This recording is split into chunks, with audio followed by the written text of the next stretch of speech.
Ladies and gentlemen, kindly accept my deepest apologies for the delay. I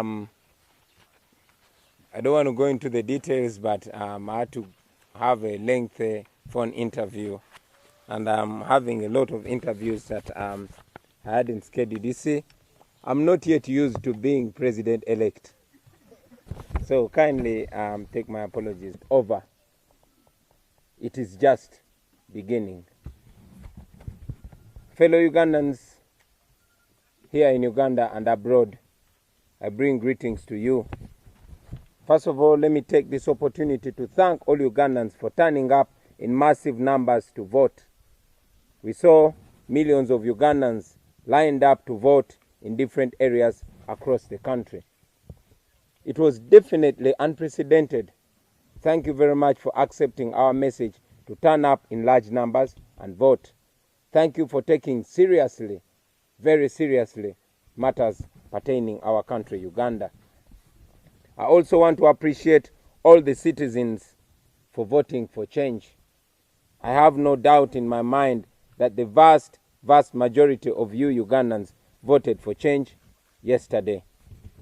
It was indeed a protest vote against General Museveni's murderous regime of blood and national shame. Now, General Museveni, aided by Mr. Byabakama, the chairperson of the Electoral Commission, other state institutions, and shamelessly some media houses are trying yet again to usurp the will of the people of Uganda.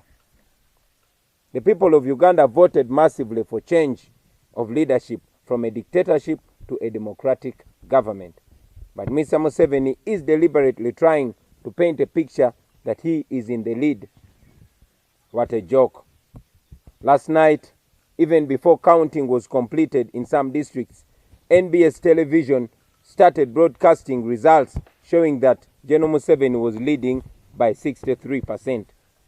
Following a clear script, they hosted biased individuals and lend credence to the outright broad daylight robbery of the people's victory. I want to remind all the media houses and other corporate companies and citizens that the citizens are watching, and all of you who are participating in this conspiracy to defeat the will and victory of the people of Uganda will certainly face the consequences of your actions. Now, let me first of all remind all Ugandans about the illegal, high-handed actions which Museveni and his regime of blood have undertaken to set stage for the worst rigging this country has ever experienced. That some of them, and charged many of them in a military court before remanding them to Chitalia prison.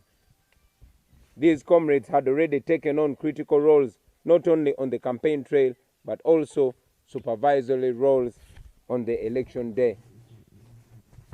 As the election drew closer, the regime stripped itself further naked. Their intentions were laid bare for everyone to see.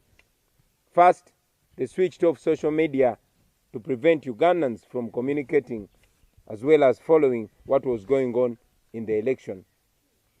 Many Ugandans managed to bypass this blockade and started using VPNs to access social media. Ugandans could then share videos of the incidents that were going on in the election.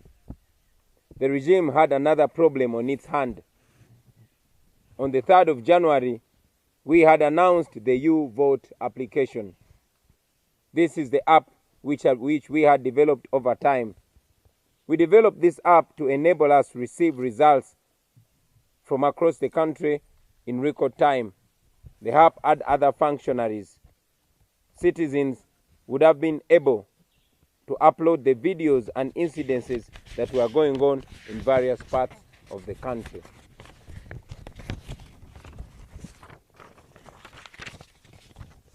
Knowing that this would expose them to the world, the regime, in an unprecedented manner, moved to switch off the internet completely. And they indeed switched off the internet completely. If they had nothing to hide, why keep the citizens in the dark? Why keep the world in the dark?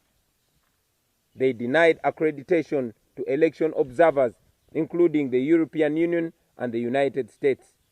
Museveni knew what he was planning to do.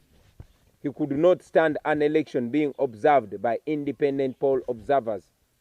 Local media houses were ordered not to report incidences of vote rigging and violence by the military against the citizens. Yesterday, on election day, as the nation went to the polls and the regime engaged in incredible acts of violence and rigging, without credible election observers, coupled with intimidation or compromised local media, as well as the internet switched off, Museveni had a field day. As we have been saying, a week to the election, the military and the police conducted operations in different districts of the country, where our sub-region and district leaders were arrested and kept in prison without charge.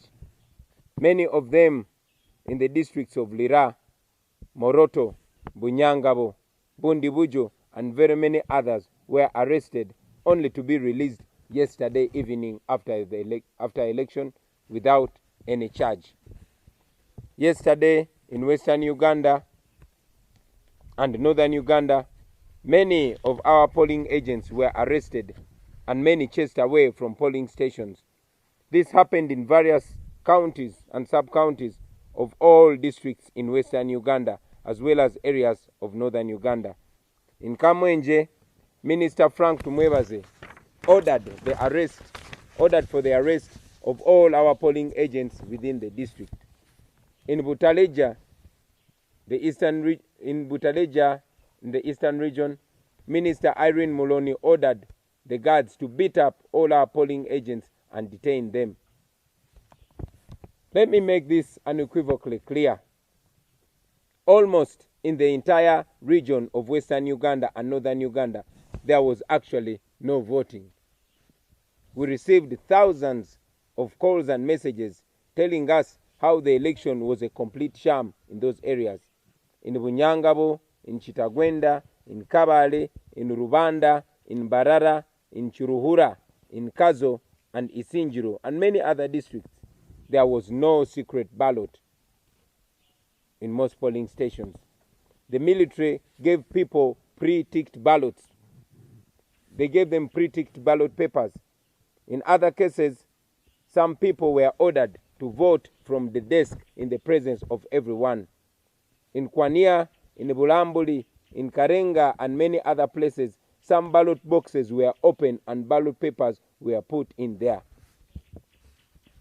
In several areas of Isinjiro, Kabale, Mbarara, and the districts of Karamoja, people were told that ballot papers for the president had already been ticked. All they had to do was to vote for their members of parliament only.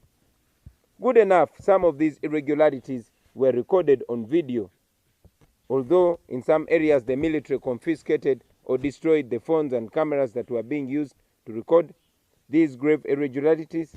We have so much footage to share with the world. We know that the media was ordered not to cover such incidences, particularly the local media. And indeed, in many cases, media practitioners gave us information and evidence because they knew, and they also still know, that such information will not be allowed on radios and TV stations.